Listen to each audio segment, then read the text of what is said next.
Ah, Oui, ça marche. oui! En Oh, direct je sur suis tellement Facebook. content.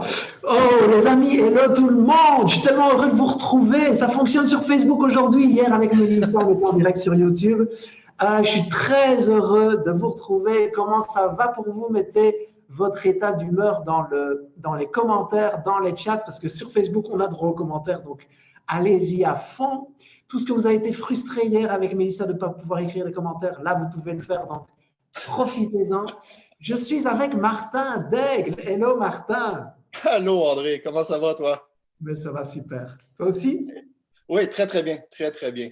En cette période de Alors, confinement, je dirais que il y a pire décor présentement. ouais. Un jour, j'espère que tu pourras venir ici au Québec pour voir le décor dans lequel on travaille, moi et ma conjointe. Écoute, Martin, je suis venu l'année passée de novembre à février. OK? Et si tu te souviens d'ailleurs, pendant cette période, on s'était croisés parce que j'avais vu Nancy que j'interviewais. Oui, Tu te oui, rappelles? oui, exactement. Et puis on s'est croisés vite fait, juste après l'interview. Elle devait donner une conférence. Oui, Tu étais là aussi, je pense.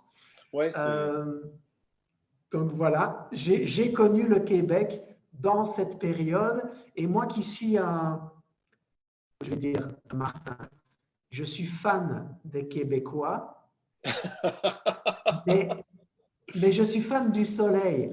Donc ce qui serait super cool, c'est que tous les Québécois, vous veniez ici au Portugal. OK? Et puis moi, je vous accompagne en été au Québec. Oui. Et là, c'est certain que si tu viens en été au Québec, tu vas avoir peut-être une plage de un mois et demi de beau Du temps. soleil. Après ça, on recommence à avoir du froid en soirée. Puis l'hiver ici, c'est 6 mois par année, là. Ouais, 6 mois. Ouais. Donc, le monde pense qu'on a 4 saisons, que c'est divisé 4 mois, 4 mois, 4 mois. C'est pas comme ça. Non, Ouais. non, non, non.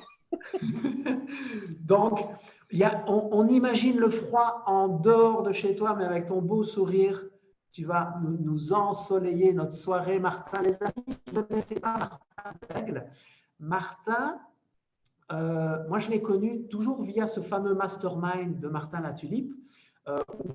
Martin, Nancy Doyon, sa compagne, sa conjointe. Vous êtes mariés, Martin? Non, Sa non. compagne, qu'est-ce que je On veux devait, dire? oui, mais il y a un mariage qui est planifié pour le mois de septembre, le 26 septembre. Et là, présentement, avec tout ce qui se déroule présentement, on ne sait pas si on va devoir reporter. Mais on s'était arrêté sur une date, on devait se marier le 26 septembre prochain. Ok, je ne savais pas. Eh oui, Ok, waouh, belle nouvelle. Donc Martin, les amis, c'est le futur mari de Nancy que vous avez déjà vu sur cette page. Nancy Doyon, rappelez-vous, euh, on a discuté de plein de choses ensemble au niveau de la parentalité. Et rappelez-vous, avec Nancy, on avait parlé du contrat relationnel. C'était juste passionnant. Donc Martin, futur conjoint de Nancy. En fait, Martin et Nancy, son coach familial, ils travaillent ensemble. oui, Et Martin me disait juste avant, il me dit, André, tu sais, moi j'ai l'habitude d'être un peu, c'est Nancy qui est sur la scène. oui. Les lumières sont tournées vers Nancy, elles ne sont pas forcément vers moi. Et l'autre jour, je dis à Martin, oui, mais Martin, ce serait tellement ensemble parce que tu as plein de choses à dire. Il faut que vous sachiez quelque chose, c'est que il y a pas très longtemps, un groupe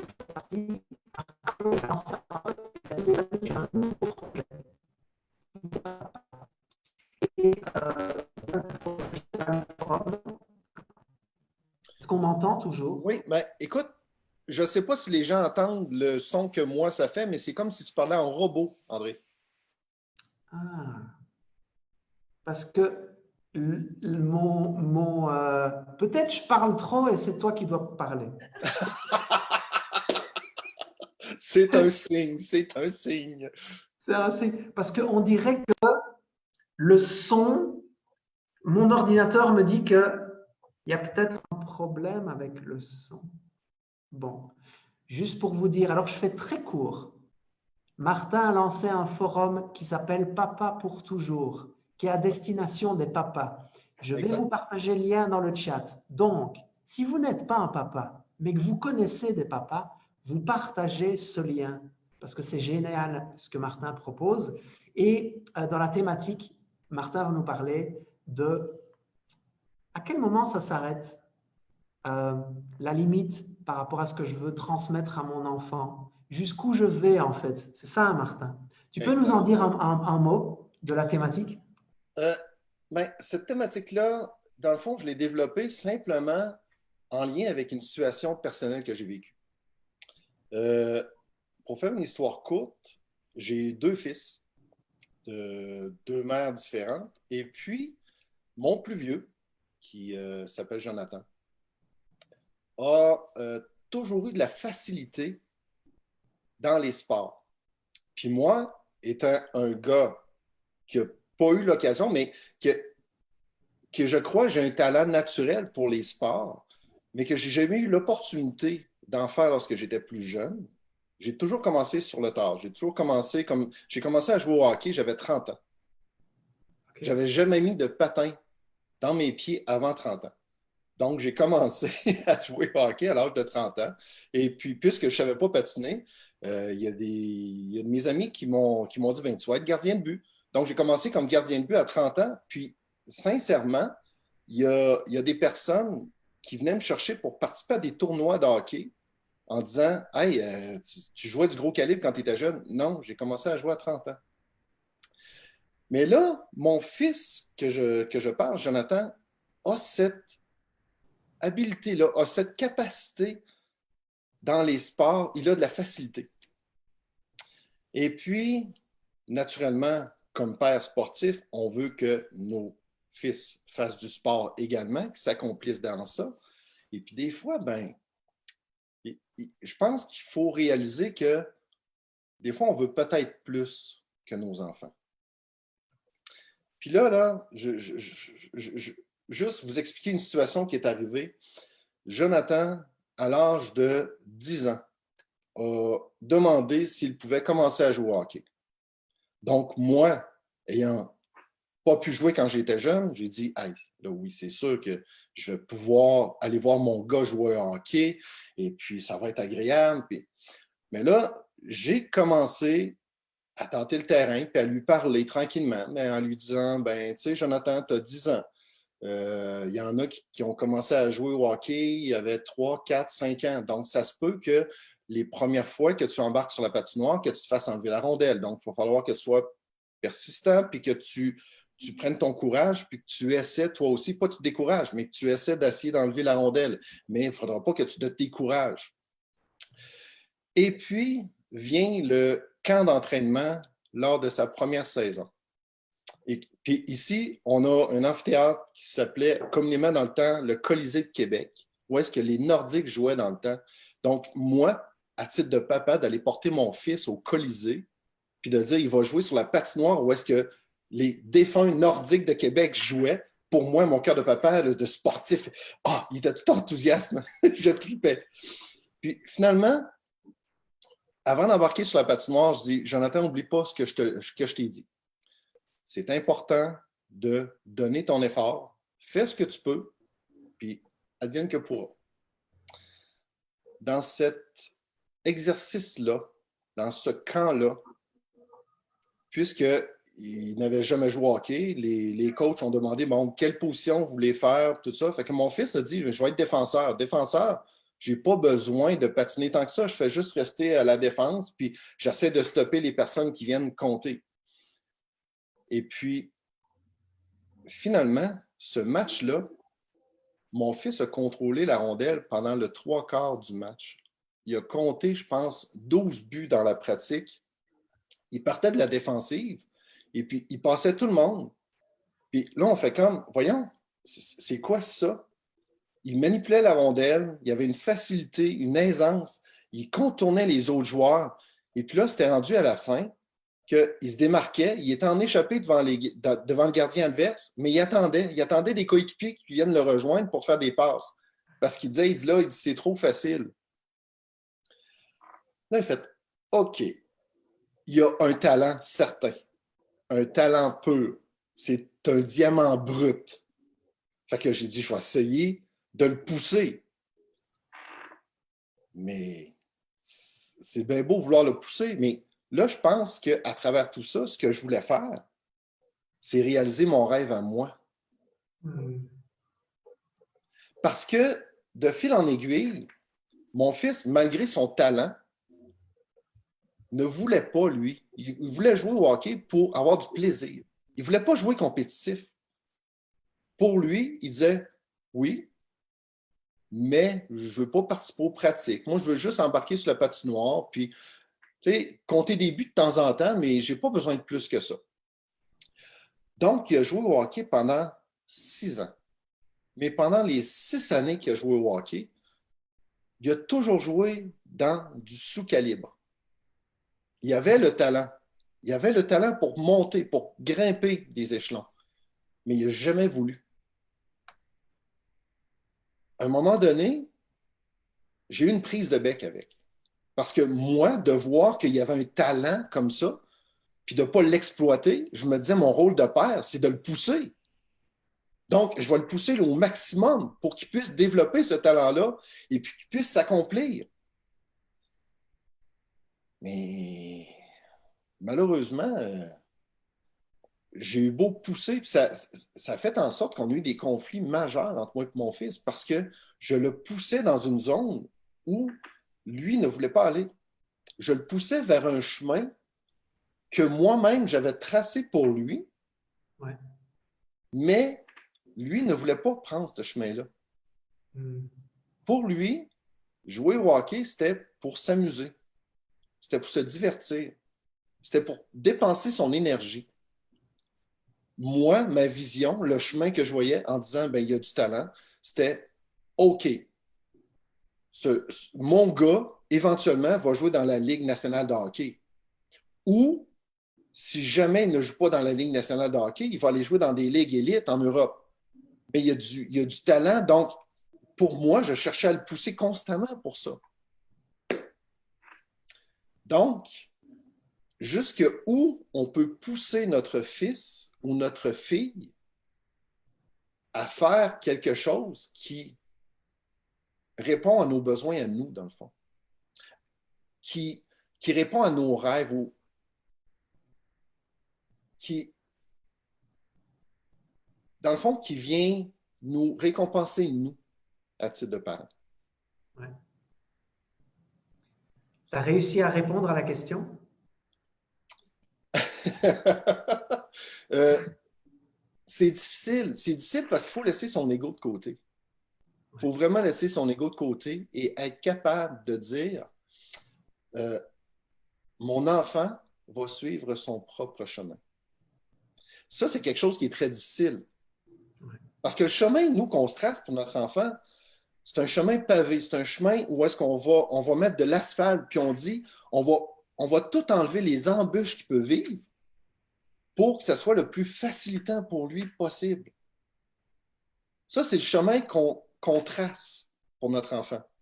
Mais si notre enfant, pour apprendre, a besoin de sortir de ce chemin-là, jusque où notre rôle de parent est de dire non, reste dans le chemin que je t'ai tracé, au lieu de dire ben, écoute, fais ton chemin, apprends de la vie, et j'espère juste une chose, c'est que le chemin que j'ai tracé pour toi, un jour, tu vas le revoir et tu vas vouloir revenir. Il y a Rémi Tremblay qui a déjà dit dans un de ses livres, là, je pense que c'est la chaise rouge devant le fleuve, où est-ce qu'il disait j'ai tellement voulu pour mon fils que j'ai fini par y en vouloir. Donc, si on s'acharne à vouloir que notre enfant poursuive le chemin que nous, on a tracé pour lui, on risque de détériorer la relation au détriment de notre propre besoin. Ouais. Donc, c'est toute cette façon de procéder-là qui est à repenser. je pense. Ouais. C'est passionnant, Martin. On est en train de me dire dans les commentaires qu'en fait, le son, c'est chez moi qui n'est pas bon. Donc, toi, il est super. Excellent. Donc, c'est une excellente nouvelle. Je vais essayer de poser des questions courtes. OK. Puis là, toujours prendre en perspective également que je suis derrière la caméra habituellement et non devant. Donc, ça se peut que quelquefois, je bafouille. Et c'est pour ça que j'ai mon café, pour essayer de... C'est OK, je te relancerai, Martin. Euh, Martin, cette thématique est passionnante parce que je, je ne suis pas parent, mais j'ai des frères et sœurs qui ont chacun 3 enfants. Je suis tonton 9 fois et j'ai le désir d'être parent. Et je me suis posé plusieurs fois cette question. Est-ce que je vais être capable, si j'ai un enfant un jour, de lui laisser vivre sa vie? Et si moi, je vois qu'il va tomber, alors qu'il veut absolument le faire, que je vois qu'il va tomber, est-ce que je vais être capable de... OK, c'est son chemin. Et là, il va y avoir une bataille infernale en toi. Je le dis, pour le vivre, je le vis présentement, André.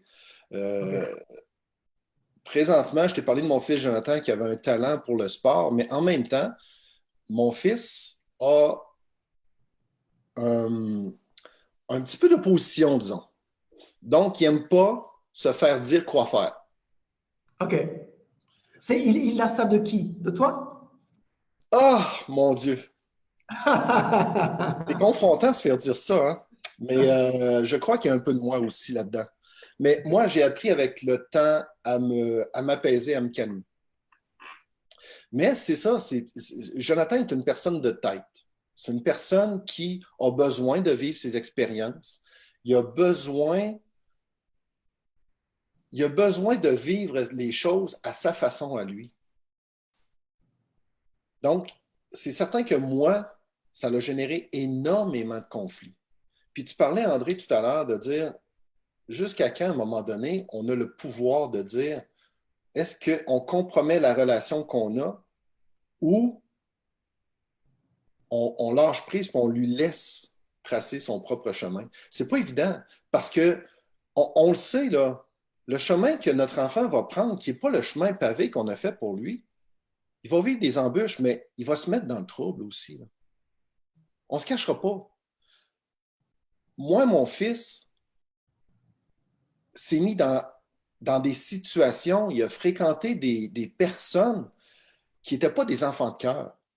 Est-ce que j'étais d'accord avec ça? Non. Mais à un moment donné, il a suivi son chemin. Mais moi, j'ai dit, les décisions que tu vas prendre, il va falloir que tu assumes la suite. Donc, c'est certain que il y a eu certaines situations où est-ce que j'étais en désaccord, mais en désaccord à 100%, mais qu'il a fait. Donc, il y a eu des problèmes. Il y a eu des problèmes au niveau judiciaire. Donc, ça a fait en sorte qu'à un moment donné, moi, j'ai eu des réticences, puis j'ai eu des conflits avec lui en disant, voyons, je ne t'ai pas élevé comme ça, je ne t'ai pas éduqué comme ça, c'est pas dans mes valeurs à moi. Et à un moment donné, Jonathan m'a dit, oui, mais papa, je ne suis pas toi.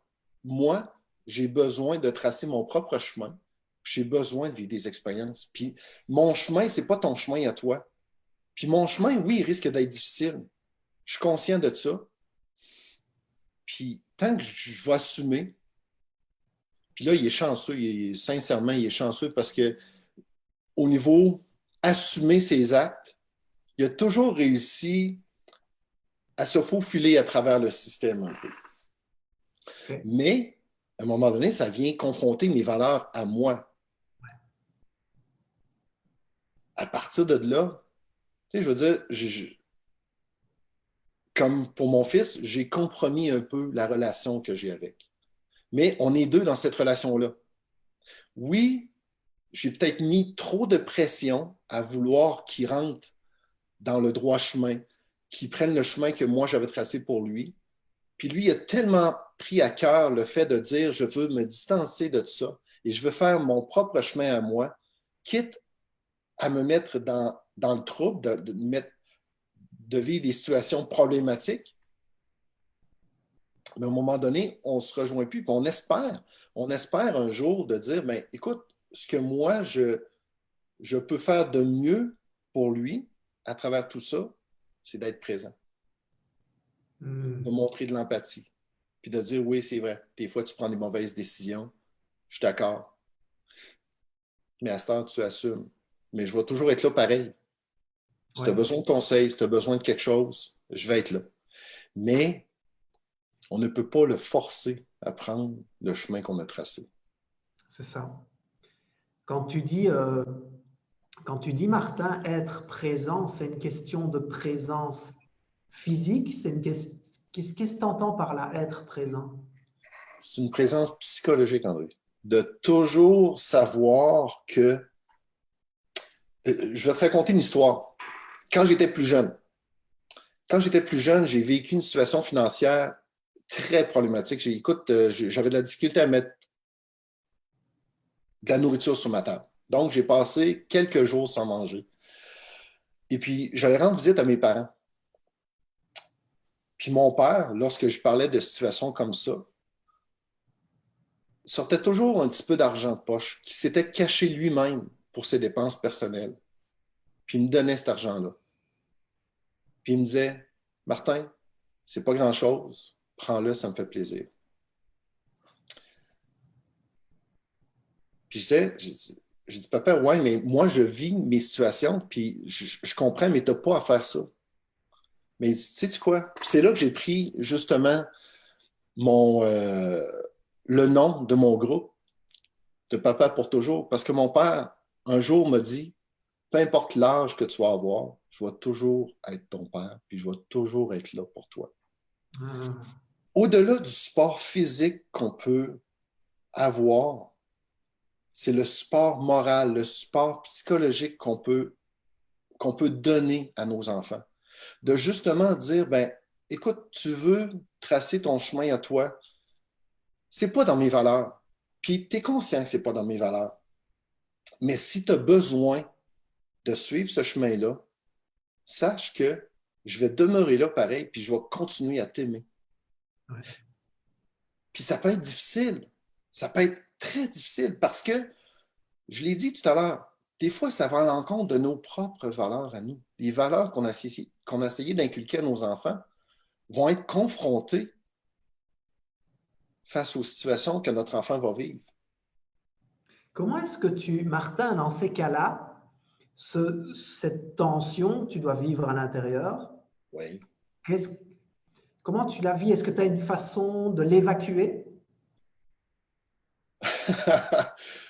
Sincèrement, moi, je l'ai vécu à travers le sport. Ok, Donc, c'est ma façon à moi.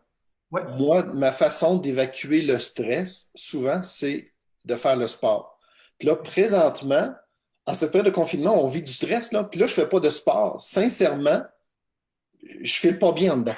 Je ne suis pas bien en dedans. Mais, pour revenir à ta question, comment on peut gérer ça? Ben, c'est justement en se trouvant une zone de confort à nous qui nous permet de se calmer, hmm, puis de prendre la hauteur, je pense, face à la situation, ouais. qui nous permet d'analyser à savoir qu'est-ce qui est le plus important présentement. Mes valeurs ou la relation avec mon fils ou ma fille, mon Ah, enfant dans le fond. ouais. Puis pour moi, peu importe les décisions que mon fils va prendre, ça sera sa vie, mais je vais toujours être content, je vais toujours être heureux de le voir, puis je vais toujours l'aimer, peu importe les décisions qu'il va prendre dans sa vie.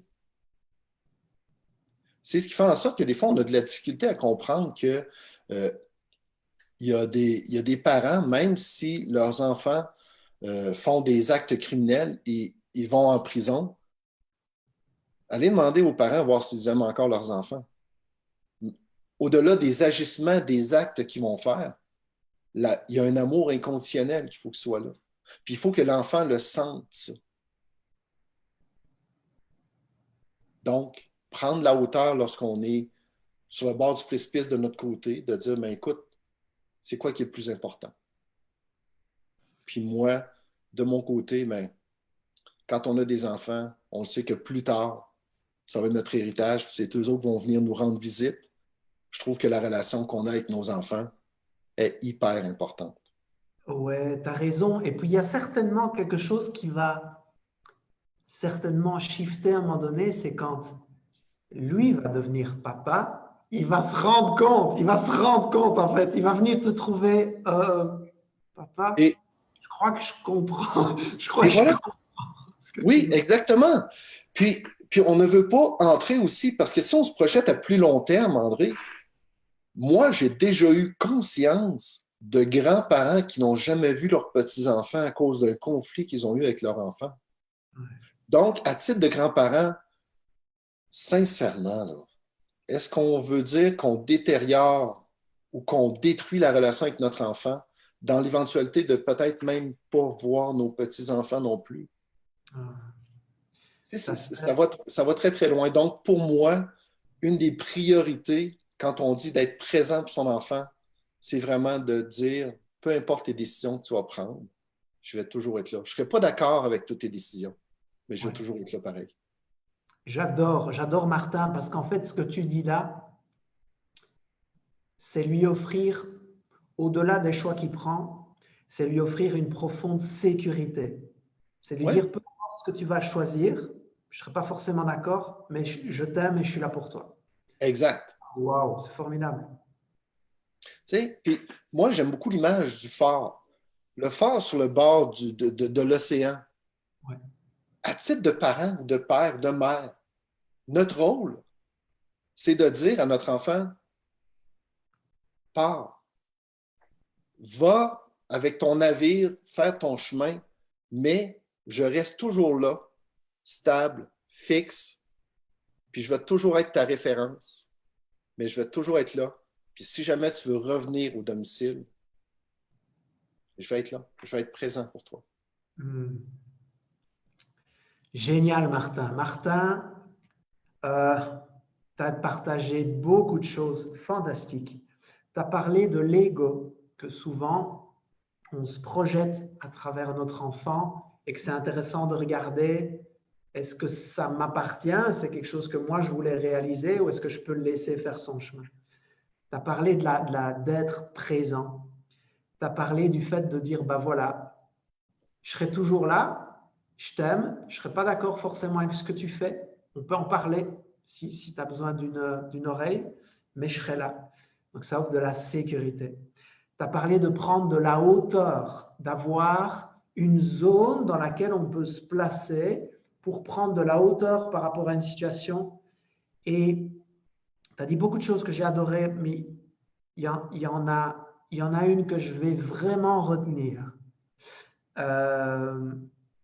C'est à un moment donné, on a ses valeurs et à un moment donné, on a la relation avec notre enfant. Ouais. Et je vois beaucoup de familles où il y a des relations compliquées, des conflits, frères-sœurs qui ne se parlent plus, des conflits enfants-parents, des grands-parents qui ne voient pas leurs petits-enfants. C'est beaucoup, beaucoup plus fréquent que ce qu'on croit. Oui. Et tu as dit, je choisirai toujours la relation avec mes enfants plutôt que mes valeurs. Et parfois, je discute avec des gens qui me disent, oui, mais il m'a dit ça, je ne le pardonnerai jamais. Il m'a dit ça, il s'est passé ça, il s'est passé ça. Les amis, je crois que ce que Martin vient de partager, c'est que l'amour, c'est toujours la réponse. Toujours, toujours, toujours. Oh, Martin, tu sais que tu étais amazing? Là, c'est parce que tu ne me vois pas, mais je transpire, là, j'ai tellement chaud. Oh, écoute, j'ai passé un super moment. Les amis, vous pouvez mettre un commentaire sous cette vidéo juste. Bon, je sais que le son est assuré quand vous m'entendez. J'espère que vous entendrez quand même ça, mais comment c'était pour vous ce moment qu'on a passé ensemble? Comment c'était? Ça, vous pouvez mettre. Qu'est-ce que vous retenez de ce que Martin a partagé? Parce qu'il a partagé beaucoup d'histoires. Tu es un très bon conteur d'histoires, Martin. Et ça, c'est un point excellent quand on a un message à faire passer. Qu'est-ce que vous retenez? Mettez un pouce sur cette vidéo. Partagez-la à des papas, s'il vous plaît. Partagez le groupe de Martin. Invitez votre conjoint, votre amant, votre frère, votre papa, peu importe. Mais partagez vraiment parce qu'il a un message fantastique. Et ce qui est encore plus fantastique, c'est que tu es coach familial, tu as une énorme expérience, Martin. Et ce que j'aime profondément chez toi, c'est ton humilité avec laquelle tu partages ton message. C'est une grande force. Et je te remercie pour ça. Ah, merci à toi, André. Merci de me permettre de sortir de ma zone de confort. Hein. On a discuté tout à l'heure et quand je t'ai dit, je ne suis pas habitué d'être devant l'écran, mais plutôt derrière. Pour moi, c'est quelque chose qui est très, très, très malaisant présentement. Puis, sérieusement, je trouve que l'expérience a été très intéressante, très, très agréable même. Oh, Je génial. pense que tu étais la personne tout désignée pour me permettre de faire cette sortie de zone. Ah ben écoute, avec grand plaisir, parce qu'en plus, tu as apporté beaucoup de valeur. Les amis, est-ce que vous pouvez mettre juste quelque chose que vous avez vraiment apprécié chez Martin, au-delà de ce qu'il vous a partagé? Je pense que ça peut être un beau retour, parce que je pense qu'il aura d'autres expériences comme celle-ci. Ça peut, au-delà de ses beaux yeux bleus, mettez un peu un commentaire, quelque chose que vous avez vraiment apprécié dans sa façon de partager son message. Ce serait formidable, ça donnerait une belle indication pour plein d'autres lives de Martin. Martin, je te remercie. Merci beaucoup, André. Très gentil. Je te souhaite une excellente fin de journée. Ouais. Parce que vous, il est rendu 20 heures. Ouais. OK. Nous, il est Donc, 14 heures aussi. ouais, il est 14 heures chez toi. Donc, pour les papas, vous allez sur la page de Martin. Je vais vous la repartager maintenant. Papa pour toujours. Je l'ai partagé tout à l'heure dans les commentaires. Si vous êtes une femme et que vous voulez des conseils plus spécifiques, parce que vous êtes une femme, vous allez sur la page de Nancy SOS. Nancy, c'est Coaching familial. coaching. SOS Nancy, coaching familial. Je vais la partager aussi. Les amis, demain, on a rendez-vous avec, tu connais sûrement Martin, Diane Gagnon.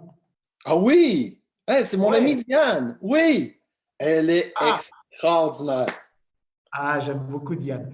Elle est extraordinaire. Je lui remettrai ton bonjour. Oui. Et Diane qui a écrit plusieurs livres, qui parle beaucoup de l'amour de soi. Ça va vraiment être la thématique. Donc ça, c'est demain, rendez-vous 19h30. Martin, je t'embrasse, je te fais un gros hug de loin. Tu étais formidable. Je te remercie beaucoup encore, André. Avec plaisir. C'est gentil. Et puis, au plaisir de se voir bientôt. On se croise les doigts pour se voir bientôt. Ouais. Ça serait vraiment bien de juste s'asseoir puis prendre une petite coupe de vin ensemble pour discuter. Avec plaisir, avec grand, grand, grand plaisir. Les amis, vous mettez un j'aime, un j'adore sous cette vidéo. Vous la partagez avec tous les papas que vous connaissez. Je vous embrasse. Ciao Martin. Bye. À très bientôt. Merci beaucoup.